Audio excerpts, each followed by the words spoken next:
What's going on, guys? It's your girl Sam Shooks here. Today we're going to continue with our brand basics series and talk about Rick Owens. He is one of my favorite designers for his very gothic aesthetic of streetwear that's very easy to wear. Obviously, it's like great materials and really eccentric styles, but most importantly, I love his sneakers, and we'll dive into that. But first and foremost, we're going to talk a little bit about Rick Owens and what made him the man that he is today. So his birth name is Richard Zettorino Owens. I don't know if I pronounced that correctly, but I tried my best. And he's from Portersville, California, and is 55 years old. So having lived kind of on the fringes of society and really gravitated towards like creativity and the design aspect, he moved himself down to Los Angeles, where he enrolled at Otis's College of Art and Design, where he later dropped out. From there, he moved himself over to Los Angeles' Trade Technical College, where he studied draping, pattern making, and just kind of overall design, but definitely specified in those two areas, which are definitely relevant in his designs that we can see today. Once he graduated from attending Los Angeles Trade School, he then went on to move and work with a company that actually made knockoffs. So I thought that was really interesting, just because a man who would later be knocked off used to originally come from a background of making knockoffs that people would buy, so I thought that was really funny. But it wasn't until 1994 that he truly established himself as a designer and opened up his label Rick Owens, and really identified and associated himself with this grunge aesthetic, which is just kind of two words put together for glamour and grunge, which is very obvious in his designs, and this kind of existential angst that we see come through with his clothing and color choices. So that, partnered with really high-end materials and therefore reflecting the price, created grunge.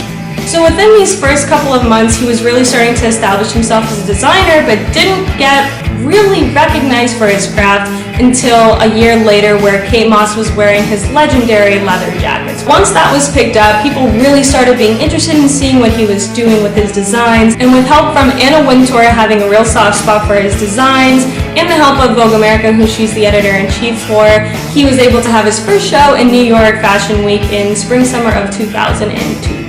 So after having seen tremendous success with New York Fashion Week in 2002, he got picked up by a French fur company called Revillon, or Revillon, I don't know, don't speak French. If you're French, please comment down below on how to pronounce that. So he was working with them for a period of time before moving from Los Angeles to Paris in 2005.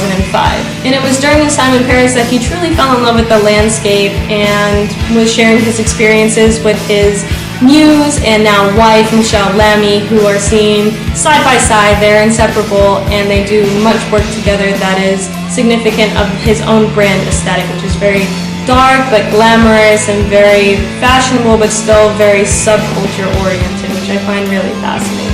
The key silhouettes that he's known for are, first and foremost, the jacket that got him famous with Kate Moss. It has a lot of structural integrity, and he does a lot of play with color and texture and materials used in his designs. He does use some fur components, other times it's strictly leather, other times it's strictly textile. And one of the key characteristics of these leather jackets is the way that they're washed.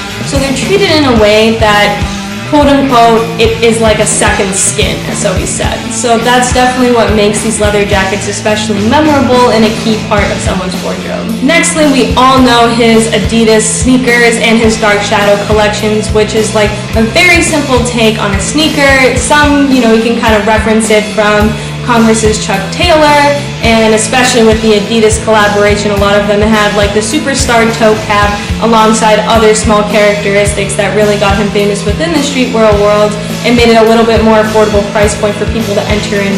Although, mind you, some of these sneakers can cost upwards of $1,000, and that's normally about the starting range. And last but not least is the furniture that he's created. So what some people would consider garbage, he upcycles and creates something new with. For instance, if you've been to his New York flagship store in Soho, I'm sure you've seen the styrofoam pieces that he has, and he completely gives them a new life. And he does that also with fur, he does that with hides, and he especially does that with stone to create really beautiful masterpieces. And all of these things together, whether it be his furniture or his clothing, really embody this very minimalistic take on grunge and this depth of society that is often overlooked for the more glamorous bits. So that's why we definitely love Rick Owens and all that he brings us with in terms of fashion and culture and art. So I'm happy that I was able to share my little bit of knowledge with you guys about him. Definitely read more. There's so many articles about him. He's been around for a while, so he knows what he's doing and therefore has a lot of publicity around him. So he's a fascinating read, and I hope you guys enjoyed this video. For future videos, if you have any designer that you've been wanting to learn more about, please leave their name down in the comments. The next one I'll be doing will be on acronym, and I have, oh my god, a list of like maybe 30 more to go. So if you write one down below, maybe I'll already have it on my list, and if not, I'll add it at the bottom. So thanks for tuning in, guys. Go ahead and like, subscribe, you know the bit, and I'll see you again next time. Cheers. Sugar Woman out.